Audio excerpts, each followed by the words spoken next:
Hello everyone, welcome back to meta minds, जहाँ पे आज हम बात करने वाले हैं आईटीआर के बारे में और कुछ debit balance and credit balance के बारे में।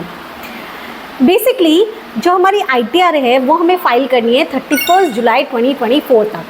हाँ, हम चाहें तो उसके बाद भी फाइल कर सकते हैं 31 दिसंबर 2024 तक, लेकिन अगर हम 31 जुलाई के बाद करते हैं तो हमें लेट फ़ी या कोई पेनल्टी पे करनी पड़ सकती है।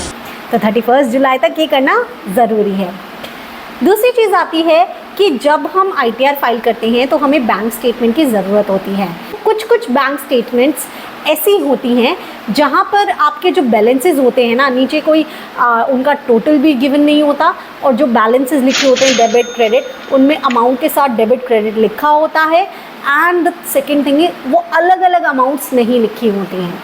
तो अब ऐसे सिनेरियो में कैसे हम डेबिट बैलेंस और क्रेडिट बैलेंस का पता लगाएं सो दैट हम अपनी आईटीआर को बहुत इजीली फिल कर सकें। तो चलिए उसे देखते हैं। इसको सॉल्व करने के बेसिकली दो तरीके होते हैं।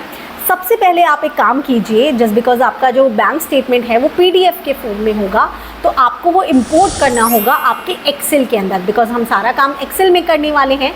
तो आप एक्सेल में डेटा में चले जाइए। डेटा में जाने के बाद आप गेट डेटा में चले जाइए। उसके बाद आप फ्रॉम फाइल में जाकर फ्रॉम पीडीएफ से आप उसे इंपोर्ट कर सकते हैं। हम लोगों को पीडीएफ के और कंपोनेंट से कोई मतलब नहीं है। हमें जो मतलब है वो डेबिट और क्रेडिट का जो अमाउंट लिखा है उससे मतलब है, राइट। तो इसीलिए बाकी कंपोनेंट्स अगर इधर उधर हो रहे हैं तो डजेंट मैटर, आपका अमाउंट अलाइंड होना चाहिए, अमाउंट सही से आना चाहिए। स्क्रीन पे मैंने आपको एग्जाम्पल के लिए एक बैंक स्टेटमेंट विजिबल की हुई है, जिसके अंदर आप देख पा रहे हैं कि हमारे बैलेंसेस इस तरीके से लिखे हुए हैं। तो अभी मैं आपको उन्हें सिंप्लीफाई करके करना सिखाती हूँ। चलिए इसे देखते हैं। इसको करने के दो तरीके होते हैं। स्क्रीन पे आपको मेरा डेटा नज़र आ रहा होगा। इस डेटा में देखिए डेबिट और क्रेडिट एक साथ लिखा हुआ है एंड अमाउंट के साथ लिखा हुआ है, तो टोटल भी नहीं हो सकता। ऐसे केस में आप बैलेंस पे जाइए, कंट्रोल शिफ्ट एल करके आप फिल्टर्स लगा लीजिए। फिल्टर्स आप ओपन कीजिए, टेक्स्ट फिल्टर में जाके कस्टम फिल्टर में जाइए। उसके बाद आप इक्वल्स की जगह करेंगे कंटेन्स करेंगे। देखिए थोड़ा नीचे की साइड आपको मिल जाएगा। उसके बाद आप जिस फॉर्मेट में वो डेबिट क्रेडिट लिखा है एग्जैक्ट फॉर्मेट वहाँ टाइप करेंगे एंड उसे ओके कर देंगे। ऐसे करने से आपके पास पूरे डेटा में से जो डेबिट का अमाउंट है वो आ जाएगा। अब आप क्या कर सकते हो, इसे आप कंट्रोल शिफ्ट डाउन एरो से कॉपी करके अपने डेबिट वाले में पेस्ट कर सकते हो, राइट। एंड ठीक इसी तरीके से आप चाहें तो टेक्स्ट फिल्टर में जाकर कंटेन्स में जाकर यहाँ पर अब क्रेडिट फिल कर सकते हो कि अब आपको क्रेडिट का भी तो अमाउंट चाहिए ना। तो मैंने क्रेडिट कर दिया तो क्रेडिट का आ गया। इसको पहले हम ऐसे करेंगे, इसे भी कॉपी करके अपनी क्रेडिट वाली साइड में लिख लेते हैं। अब हम कंट्रोल शिफ्ट एल वापस से प्रेस करेंगे तो हमारे फिल्टर्स हट जाएंगे एंड हमें देखो जितनी भी अमाउंट थी अपने अपने कॉलम्स में मिल गई हैं। अभी भी हम इनका टोटल नहीं कर सकते हैं क्योंकि इनके साथ टेक्स्ट जुड़ा हुआ है। तो इस सिनेरियो में हम कंट्रोल एच प्रेस करेंगे, जिससे हमें फाइंड एंड रिप्लेस का डायलॉग बॉक्स मिल जाता है।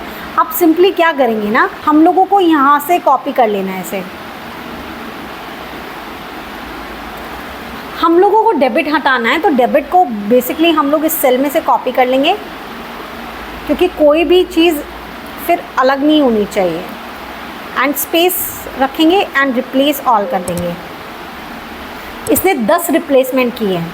एंड ठीक वैसे ही हम चाहें तो क्रेडिट का भी कोई अमाउंट लेते हैं, क्रेडिट को भी ऐसे ही कॉपी करते हैं एंड यहाँ पर इसे भी फिल करते हैं एंड रिप्लेस ऑल कर देते हैं।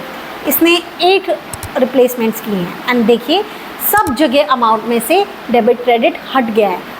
अब आप चाहें तो ऑल्ट इक्वल टू करके इनका टोटल ले सकते हैं। देखिए आपका टोटल आ गया है डेबिट एंड क्रेडिट बैलेंस का।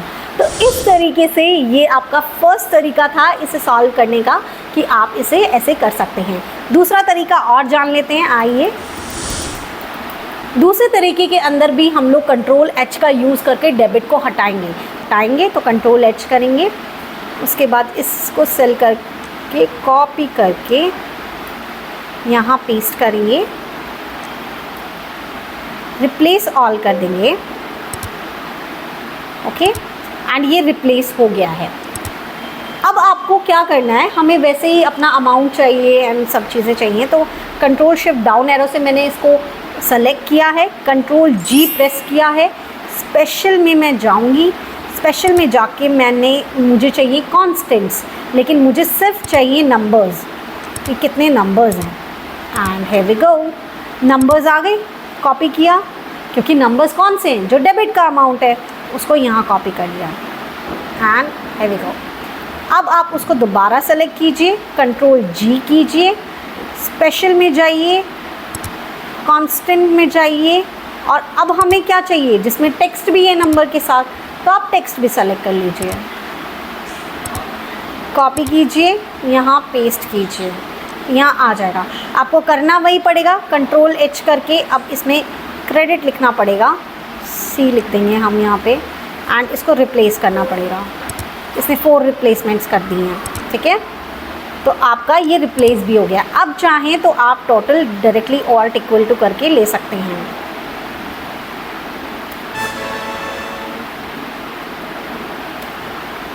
ठीक है, ये वाला आपका आई गेस मिस्टेक हो गई है।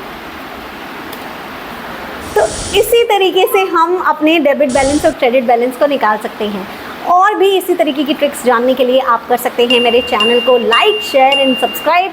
हम लोग इसी तरीके से आपके लिए वीडियो लाते रहेंगे और दोबारा ऐसे ही मिलते रहेंगे। Okay, bye.